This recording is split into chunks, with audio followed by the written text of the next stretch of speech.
조선주 같은 경우는 호재가 여전히 많다라고 볼 수 있을 것 같고요. 미국에서 계속 지금 러브콜을 보내주고 있고, 이게 실제로 실적하고 연동될 가능성이 상당히 높기 때문에 다소간의 어떤 급등 부담이 있다 하더라도 실적 모멘텀 호조가 지속이 될 수 있다라는 부분을 감안을 했을 때는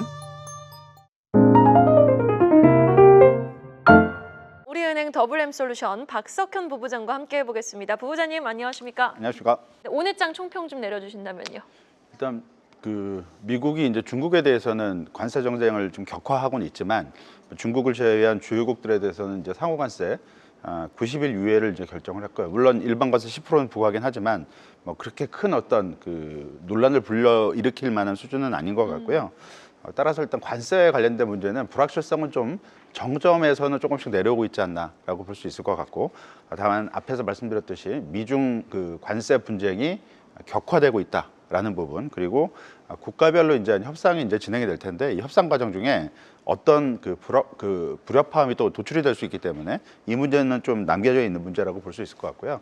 지금 당장 문제가 되고 있는 부분은 관세 정쟁 자체보다는 이 관세 전쟁의 어떤 여파라고 볼 수 있겠는데요. 미국 국채 금리가 지금 좀 많이 오르고 있다라는 거고요. 뭐 스태그플레이션 우려로 이제 국채 금리가 오른다라고 볼 수 있겠는데, 원인은 여러 가지가 있습니다. 뭐 중국이 국채를 매도한다 이런 얘기도 있고, 근데 결과적으로는 이 국채 금리 안정이 수반되지 않고서는 금융시장 안정도 따라가기 좀 어렵다라고 볼 수 있을 것 같고요. 주식시장의 어떤 변동성 확대는 일단 추세적이라기보다는 단기적인 어떤 약간 모멘텀적인 문제이기 때문에 약간 어떤 지나쳐 갈 수도 있는 문제지만, 국채 금리는 조금 다릅니다. 미국 국채는 전 세계 금융기관들의 어떤 기본적인 거래 수단이고, 또 금융 파생 상품의 기초 자산으로 활용되는 게 미국 국채이기 때문에, 미국 국채 가격의 변동성 자체가 커지게 됐을 때는 금융 시스템에 좀 문제가 생길 수도 있는 문제고요. 이 부분은 미국 정부, 그러니까 트럼프 대통령 입장으로도 그냥 넘어가기는 상당히 어려운 문제다라고 볼 수 있을 것 같습니다. 그래서 지금 현 시점에서는 국채 금리 안정이 시급히 해결돼야 될 문제라고 볼 수 있을 것 같고요. 오늘 우리나라 시장이 미국 시장보다는 상당히 좋은 흐름을, 물론 코스피가 마이너스로 마감되긴 했지만 장중 저점에서는 상당히 위로 올려붙이면서 마감이 됐거든요. 다만 이런 흐름이 계속 유지될 수 있기 위해서는 미국 국채 금리, 특히 장기물 국채 금리의 안정이 선행될 필요성이 있다라는 부분을 좀 확인을 해야 될 것 같습니다. 네, 장기물 및 국채 금리의 안정이 먼저 좀 진행이 돼야지 이제 우리 코스피도 추가적인 하락은 제한적이다라고 말할 수 있겠다라고 정리를 해주셨습니다. 자, 지금 미중 무역 갈등이 극단의 치킨 게임으로 치닫고 있는 만큼 국내 수출주도 참 옥석 가리기를 우리가 잘해봐야 될 것 같아요. 카테고리를 나누자면 지금 미국향 매출 증가가 기대되는 기업이 있겠고요. 그렇죠. 되려 또 관세 우려가 없는 중국향 매출 중심의 기업들이 있을 거예요. 현 시점에서는 어떻게 좀 옥석 가리기를 하는 게 현명할까요? 오늘 조선주 강했거든요. 조선주 같은 경우는 호재가 여전히 많다라고 볼 수 있을 것 같고요. 미국에서 계속 지금 러브콜을 보내주고 있고, 이게 실제로 실적하고 연동될 가능성이 상당히 높기 때문에 다소간의 어떤 급등 부담이 있다 하더라도 추가적인 상승 여력은 계속 이제 생길 수밖에 없지 않을까라고 볼 수 있을 것 같고요.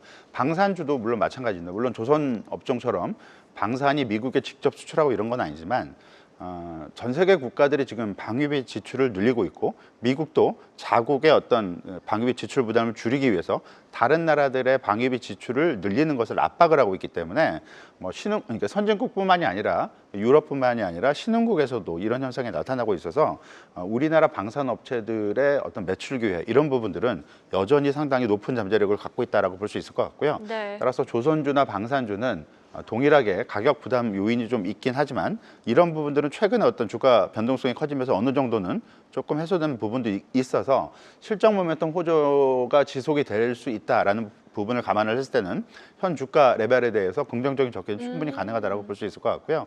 중국 쪽에 이제 매출이 기대될 수 있는 부분들은 두 가지로 볼 수 있을 것 같습니다. 하나는 경기 변동성에 별 관련이 없는 식품 관련 기업들, 이쪽은 글로벌 경기도, 그다음에 중국 경기도 조금 덜 탈 수가 있는 거기 때문에 일단 긍정적으로 접근할 필요성이 있을 것 같고요.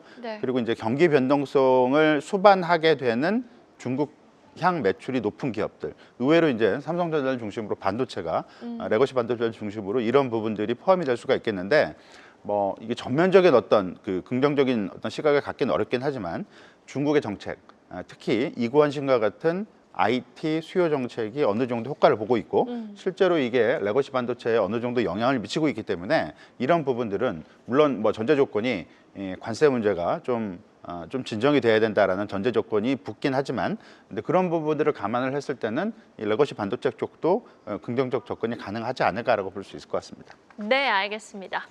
자, 이제 그리고 또 실적 시즌이 도래를 합니다. 오늘 밤이죠. JP 모건을 비롯해서 웰스파고, 모건 스탠리 같은 굵직한 금융주들이 예. 실적 발표를 앞두고 있는데 자, 이렇게 미국의 어닝 시즌이 개막을 하는 가운데 경기 민감주인 은행주 실적 지금 좀 어떻게 예상하고 계십니까? 일단 그 S&P 500 지수가 올해 지금 수익률이 그러니까 어제 좀 떨어져서 한 마이너스 10% 정도를 기록을 하고 있고요. 올해 총 예, 들어서요? 맞습니다. 작년 네. 말부터 어제까지 이제 S&P 500 지수에서 은행 업종이 마이너스 12% 정도를 기록을 하고 있습니다. 지수보다 더 빠졌네요. 약간 더 빠졌는데요. 이 은행 업종은 대표적인 경기 민감 업종이고 따라서 경기가 좀 좋을 때는 시장보다 좀 더 수익률이 좋고 경기가 안 좋을 때는 시장보다 수익률이 좀 나빠지는 어떤 패턴을 보이게 되는데 올해 아무래도 미국 성장률 전망치가 좀 하향 조정이 되고 경기 둔화, 최근에는 뭐 경기 침체 얘기까지 나오다 보니까 은행업종 수익률이 약간 시장에 비해서는 전체적으로 약간 떨어지는 움직임을 보이고 있고요. 따라서 일단 은행업종 자체에 대해서 관심을 가질 필요성도 있긴 하지만 시장 전체가 앞으로 어떻게 움직일지가 이제 중요할 것 같습니다. 그렇죠. 그러니까 S&P 500 지수의 이익 전망치가 오르는 쪽으로 다시 반전이 될 수 있다면 은행업종에 대해서도 긍정적인 시각을 가질 수 있다라고 볼 수 있겠는데요. 다만 아직까지는 그런 움직임을 보여주지 않고 있고 올해 2025년도 S&P 500 지수의 주당 순이익 EPS 성장률 전망치는 지금 9.4% 정도를 기록을 하고 있는데요. 이게 한 3개월 전까지만 하더라도 12.5%였으니까 3.1% 포인트 정도 하향 조정이 됐고 단기적인 추세도 계속 하향 추세에 있습니다. 네. 그리고 잘 알려졌다시피 관세 문제가 애플 같은 케이스를 보게 되면 중국에서 수입하는 아이폰의 원가가 급격하게 올라가는 흐름이기 때문에 좀 유의해서 바라봐야 될 부분은 이번 미국 어닝 시즌에서 주요 기업들이 이 관세에 따른 불협화음을 제품 가격에 얼마만큼 반영을 시킬 수 있을지를 봐야 되는데 기업들 입장에서는 관세가 확정이 되지 않는 시점에서는 이거를 추정하기가 어려울 수가 있고요. 다시 말해서 미국 어닝 시즌에서 가장 초점을 받는 부분이 실적 결과 자체보다는 실적 가이던스가 어떻게 나올까가 중요한데 관세 때문에 있으니까, 네. 실적 가이던스를 아예 내놓지도 못할 가능성도 그럴 수도 있을 있습니다. 것 같아요. 그러니까 이번 사이클은 좀 특별하기 때문에 네. 이런 케이스가 2022년 3월 코로나 발발 이후에 그때 당시에 1분기 어닝 시즌에서도 이런 결과가 있었기 때문에 이번 어닝 시즌에서도 이런 부분을 좀 감안을 해야 될 것 같고요. 네. 따라서 일단 어닝 시즌을 바라보는 시각은 미국보다는 올해는 이번에는 한국적 어닝 시즌이 조금 더 주가한테는 좀 좋은 결과를 가져다 주지 않을까라고 볼 수 있을 것 같습니다. 되려 한국 기업의 실적이 주가에 좀 더 직관적으로 반영이 되어서 움직일 수 있겠다라고 말씀을 해주셨습니다. 자, 다음 주 시장 미리 좀 예상을 해보도록 하겠습니다. 지금 당분간 뭐 유예 조치로 시간을 벌긴 했지만 관세 협상의 키워드에서 자유로울 것 같지는 못할 것 같아요. 현 시점에서 한국과 유럽의 금리 결정까지 예정되어 있는 가운데 다음 주 우리가 주목해봐야 할 일정이라든지 포인트 어디에 있을까요? 일단 관세 부분은 상당히 지금 아직도 불확실하긴 하지만 앞에서 말씀드렸듯이 이 관세에 따른 여파가 미국 금리로 갔고 이 금리 문제는 트럼프 정부에서도 그냥 묵과할 수 있는 부분이 아니기 때문에 불확실성이 여전히 높긴 하지만 점진적으로 해결적으로 가는 방향을 잡지 않을까라고 볼 수 있을 것 같고요. 네. 다만 이게 시간이 좀 걸리기 때문에 좀 지켜봐야 될 것 같고요. 이번 주에는 그러니까 다음 주에는 한국은행 금통위가 있고 ECB, 그러니까 유럽 중앙은행의 통화정책 회의가 있는데요. 17일 날 한국은행 금통위는 아침에 그리고 그 ECB 유럽 중앙은행 통화정책 회의는 그날 밤에 한국 시간으로 열리게 될 예정인데 한국은 이번에 이제 금통위에서 이제 금리 동결이 예상이 되고 있는데요. 네. 하지만 5월달 금통위가 5월 29일에 예정이 돼 있는데 4월달에 금리 동결을 하더라도 2분기 중에는 한 차례 25bp 추가 금리 인하가 예상이 되고 있기 때문에 요번은 좀 쉬어가더라도 5월달에는 좀 금리를 내리지 않을까라고 볼 수 있을 것 같고요. 이 관세 문제가 앞으로 한 달 좀 넘는 기간 동안에 어느 정도 가닥을 잡게 된다면 한국은행의 금리 인하를 좀 도와줄 수 있는 부분으로 작동하지 않을까라고 볼 수 있을 것 같고요. 유럽 중앙은행은 금리 인하를 또 추가적으로 할 걸로 예상이 되고 있고 네. 상반기 중에는 한 번 더 할 걸로 예상이 되고 있기 때문에 이런 어떤 통화 정책 흐름은 주식시장에는 좀 플러스 요인이 되지 않을까라고 볼 수 있을 것 같습니다. 네, 알겠습니다. 지금까지 우리은행 WM솔루션 박석현 부부장과 함께 이야기 나눠봤습니다. 부부장님 말씀 고맙습니다. 감사합니다. 계속해서 다양한 경제 이슈를 알고 싶다면 구독과 좋아요, 알림 설정 부탁드립니다. AI 캐스터 권미정이었습니다.